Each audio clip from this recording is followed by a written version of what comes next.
That is just plain classy.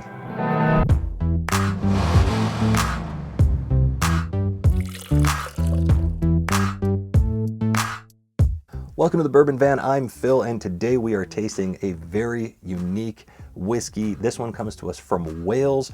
Super unusual. We don't usually talk about international whiskeys, or at least we don't do reviews of them, but there's good reason for us to talk about this one today. We'll talk about the product, the price, and just what it is about this whiskey that I'm so excited about. First off, let's introduce it. It's the first Welsh whiskey that we have ever had. This is Penderyn.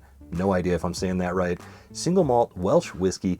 This is Rich Oak, and the reason that this one is called Rich Oak, and I'm going to go to the whiskey jug here because I could never remember this for myself. They use both ex-bourbon and rejuvenated STR casks, and STR stands for shaved, toasted, and recharred. And it's a method pioneered by Dr. Jim Swan to bring life back to a cask and maturity to a younger whiskey. So a big thank you to thewhiskeyjug.com for that information, because I would have had absolutely no idea what I was talking about. But this is non-chill filtered, no color added, product of Wales, 92 proof, aged 5+ years, but it is non-age stated. We got this bottle here in Oregon for $87. There's no sales tax here, so that is all in. And we've had it for a few months now, and I just want to get to the nose, get to this tasting, and talk a little bit about what makes this whiskey so special, in my opinion. And as a guy who drinks a lot of bourbon, a lot of rye, and who honestly has a palate that celebrates those types of flavors, I think this is an interesting whiskey to share today, and we'll get into all that in just a minute. But for now, let's get on to the nose.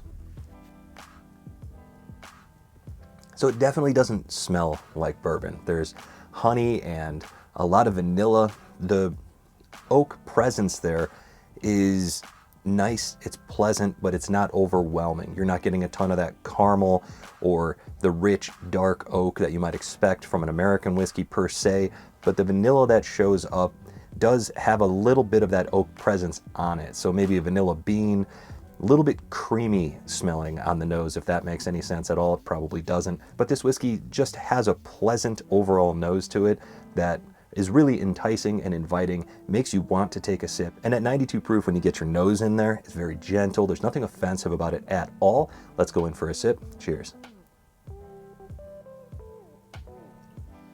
It's just a beautiful sip. It coats so well. It's almost juicy. It makes me salivate. There's so much vanilla here. First and foremost, it is a vanilla bomb. It is so flavorful. The vanilla and even some of that oak coming through now, that more barrel type of oak, that charred barrel, that's very nice. There is a presence of some sort of tropical fruit, and I'm terrible with my tropical fruit notes. I wouldn't call it pineapple. I would say that there's something very bright and fruity there, though. It's clear. There's nothing murky. It just strikes me as a super well-balanced, very sweet, very palatable, very enjoyable sip. There's no smoke here. There's no heavy peat or anything like that. There is an earthiness that sort of balances all that sweetness. There's nothing cloying about this. It's just a bright, beautiful, balanced sip. Let's go for another one. That 92 proof just sips so easy, but it coats so well. This is downright creamy on the palate. I said it smelled somewhat creamy, which I know that doesn't make a ton of sense, but there's something about that creamy frosting richness on the nose, something about that vanilla frosting on the palate. The oak comes through with just that nice hint. It's a balance. It's not overly strong. It's not going to hit you over the head. They say rich oak, and for the bourbon drinker, I'm expecting this to be massively oaked. I'm expecting a ton of barrel char. You get a hint of light brown sugar, a lot of vanilla, and that's about it. It's not going to hit you over the head with oak.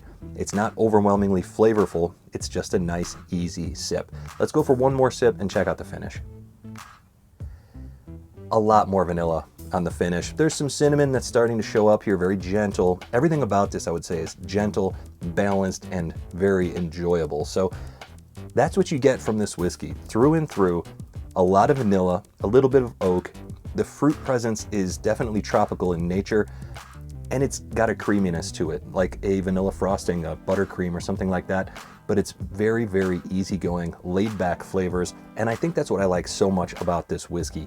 $87, it is pricey, but for a bourbon drinker like me, this whiskey is something that's a touch exotic because it has those tropical notes. It definitely is not a bourbon, it is not a rye. However, the sweetness and that hint of cinnamon spice, that balance, everything there contributes to a really, really nice sip. And as a bourbon drinker, if I'm in a mood and I want to try something different, if I want to pull something off the shelf, I want it to stand out without being offensive to my bourbon drinker's palate. That's exactly what I get from this bottle. I've come across a few international whiskeys, some Irish, a couple of Scotch whiskeys, and definitely some Canadian ryes that feel that same way to me, but this bottle just strikes me as something that's perfectly pleasant to keep on your shelf. It's a great bottle to share. That 92 proof just means that so many people are going to be able to enjoy this thing.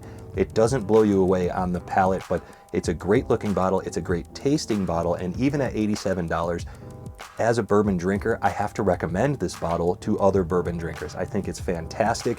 I would like to try now the entire Penderyn line. I've heard great things about the Madeira finish, and I think I just need to explore a lot more. I'm really, really grateful to my friend Peach Coke for recommending this brand and specifically this bottle to me, because it has become one of my favorite sippers, especially as the weather gets colder. That vanilla, that nice oak, that little bit of cinnamon spice, that's just beautiful this time of year. And if you check it out, let me know what you think, and let me know international whiskeys for American bourbon and rye drinkers. What are you sipping on out there when you want something very different?